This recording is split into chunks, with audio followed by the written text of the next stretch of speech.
Assalamualaikum warahmatullahi wabarakatuh. Teman-teman sekalian, pada pagi hari ini saya amat sangat senang sekali, gembira sekali. Ini saya posisi berada di mobil. Jadi ceritanya itu tadi dini hari saya melihat pertandingan Indonesia melawan Korea Selatan dan akhirnya dimenangkan oleh Korea.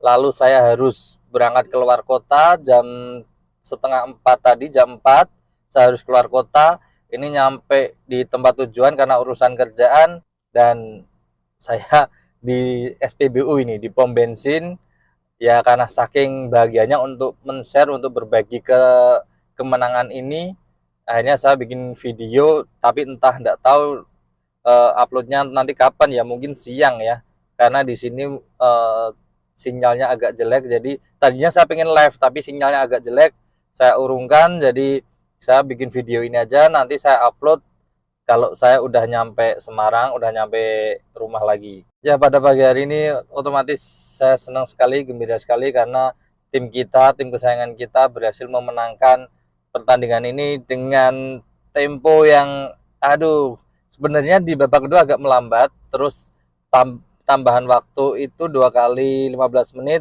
juga nggak terlalu kencang-kencang juga temponya, tapi yang kencang itu jantung.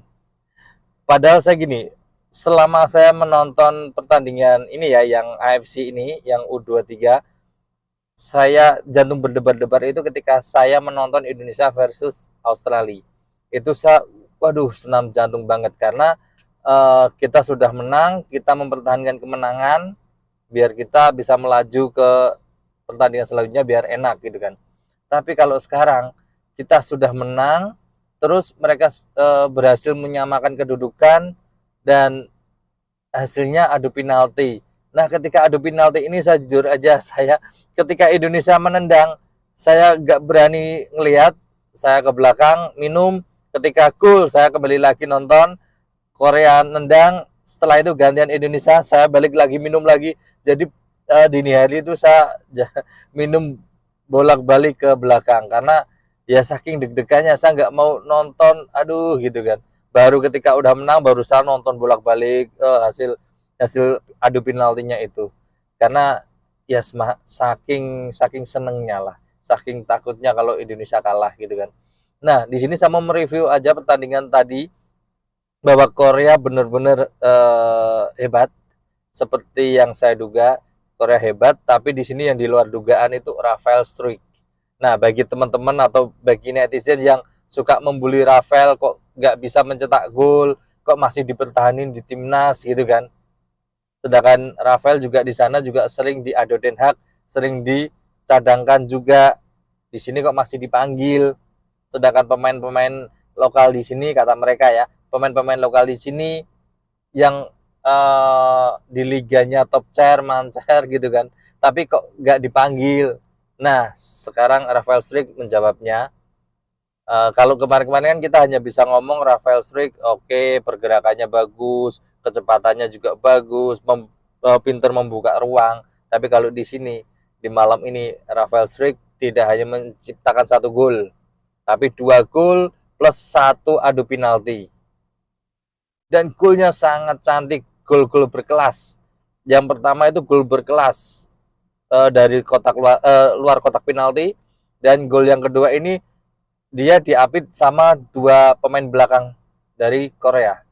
Akhirnya bisa memenangkan duelnya, dan kipernya juga tak terduga, mungkin dari pemain belakangnya, backnya dengan kiper ada miskomunikasi atau gimana, sehingga Rafael Struik di sudut yang sempit, maksudnya di situasi yang sempit, masih bisa melancarkan tendangan walaupun tidak keras. Nah, di sini akhirnya Rafael Struik bisa menciptakan 2 gol, dan sayangnya kita juga sempat kebobolan gol bunuh diri. Cuman kan ini bukan bunuh diri lah, ini nggak sengaja lah. Maksudnya gini, itu kan bola pantul. Kalau bola pantul kan kita emang nggak punya situasi untuk prepare gitu loh. Beda lagi kalau kita kita man to man, kita sprint, terus mereka nendang, terus kita yang ngeblok gitu kan. Kalau kalau tadi malam itu memang nggak diblok, pemain Korea heading terus terkena kepala siapa tadi, Komang ya kalau nggak salah ya, Komang Teguh ya. Nah, itu akhirnya gol bunuh diri. Terus di babak kedua kita lengah sedikit, mereka main dengan 10 pemain, 9 pemain ya. Oh, sorry, 10 pemain plus kiper kan. Mereka main dengan 10 pemain, kita lengah, dibikinnya Korea sudah nggak tajam karena kan ada salah satu strikernya dapat kartu merah karena melanggar Justin Hubner ya. Kalau nggak salah Justin Hubner kalau nggak salah tadi dilanggar terus dapat kartu merah. Nah, di situ kita lengah, sempakan pojok kalau nggak salah, sempakan pojok, terus bola mantul langsung dari Korea melakukan attack yang sangat cepat. Indonesia nggak siap karena pemain Indonesia banyak yang ada di depan semua, nggak nyangka dan akhirnya terjadilah gol. Dan di situ aduh sangat disayangkan karena pertandingan tinggal berapa menit lagi gitu kan, tinggal 6 menit plus tambahan waktu 10 menit lah.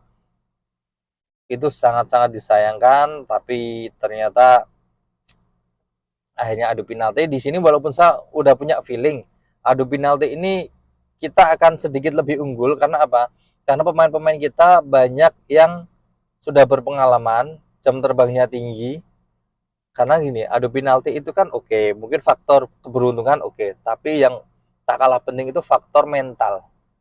Kalau mentalnya mental tempe ya mungkin beda. Tapi Indonesia ini mentalnya bagus sebagian besar karena ikut di senior, jam terbangnya otomatis banyak, dan ya di sini memang skill, mental, keberuntungan itu semua penalti ya campur aduk lah di situ. Jadi kita nggak bisa gimana ya menerka-nerka. Cuman di sini oke, Hernando Ari kembali lagi jadi pahlawan karena berhasil menepis 2 pemain dari Korea sehingga terjadilah penalti yang agak panjang karena Arkan Arkan Fikri juga gagal mencetak penaltinya.